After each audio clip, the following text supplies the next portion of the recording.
Hi, welcome to cook with Nandu. இன்றைக்கும் நம்ம சேனலில் நம்ம பார்க்க போகிற ரெசிபி ஒரு கிறிஸ்பியான காலிஃப்ளவர் 65 எப்படி செய்கிறதுன்னு தான் பார்க்க போகிறோம். ஸோ மறக்காமல் நம்ம வீடியோவை பார்த்துட்ருக்கீங்க அப்படின்னா சப்ஸ்கிரைப் பண்ணிவிட்டு பெல் ஐக்கானை கிளிக் பண்ணிவிட்டு ஆல்ன்ற ஆப்ஷனை கிளிக் பண்ணிக்கோங்க. அப்போ தான் நான் போடுற வீடியோஸ் எல்லாமே உங்களுக்கு நோட்டிஃபிகேஷனாக வந்து சேரும். நம்ம காலிஃப்ளவர் 65 செய்கிறதுக்கு ஒரு பேனில் மீடியம் சைஸ் காலிஃப்ளவரை கட் பண்ணி எடுத்துக்கோங்க. அது கூட தேவையான அளவு தண்ணி ஆட் பண்ணிவிட்டு மஞ்சத்தூள் ஆட் பண்ணிவிட்டு சால்ட்டும் ஆட் பண்ணிவிட்டு மஞ்சத்தூள் 1/2 டீஸ்பூன், சால்ட் 1/4 டீஸ்பூன்.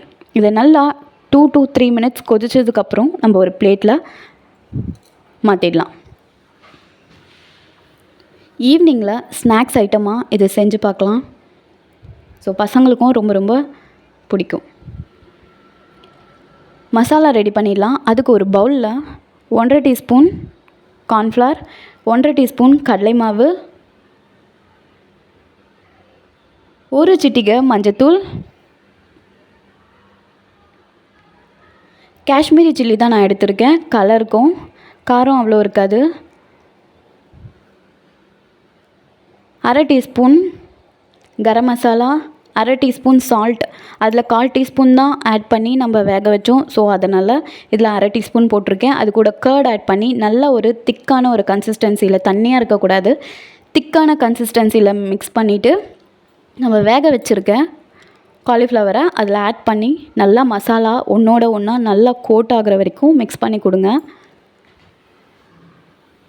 இங்கே பாருங்கள், காலிஃப்ளவரில் நல்லா கோட் ஆகிடுச்சு. ஸோ இதை 20 to 25 மினிட்ஸ் நல்லா ஊறட்டும். ஊறினதுக்கப்புறம் நம்ம காலிஃப்ளவர் 65 பண்ணுறதுக்கு ரெடி பண்ணிடலாம்.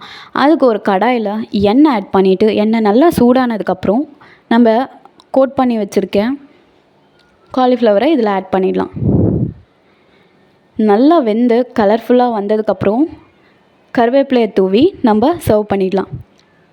இப்போல்லாம் ஈவினிங்கில் மழை பெய்ய ஸ்டார்ட் ஆகிடுச்சு. ஸோ இந்த மாதிரி டைமில் டீ, காஃபி, அது கூட இந்த மாதிரி ஸ்நாக்ஸ் வச்சு சாப்பிட்றப்ப செம்மையாக இருக்கும். ஒரு நாளும் நமக்கு உண்டான டைமை, நமக்கு உண்டான ஸ்பேஸை நம்ம யூஸ் பண்ணிக்கணும். லைஃப்பை எப்போவுமே ஒரு நாளும் மிஸ் பண்ணவே பண்ணாதீங்க. என்ஜாய்மெண்ட்டாக வாழுங்க. எவ்வளோ கஷ்டம் இருந்தாலும் கண்டிப்பாக எல்லாமே சரியாயிடும். நம்ம வீடியோவை பார்த்துட்ருக்கீங்க அப்படின்னா சப்ஸ்கிரைப் பண்ணிக்கோங்க, பெல் ஐக்கானை கிளிக் பண்ணிக்கோங்க, ஆல்ன்ற ஆப்ஷனும் கிளிக் பண்ணிக்கோங்க. லைக் பண்ணுங்கள், ஷேர் பண்ணுங்கள். பாய் பாய்.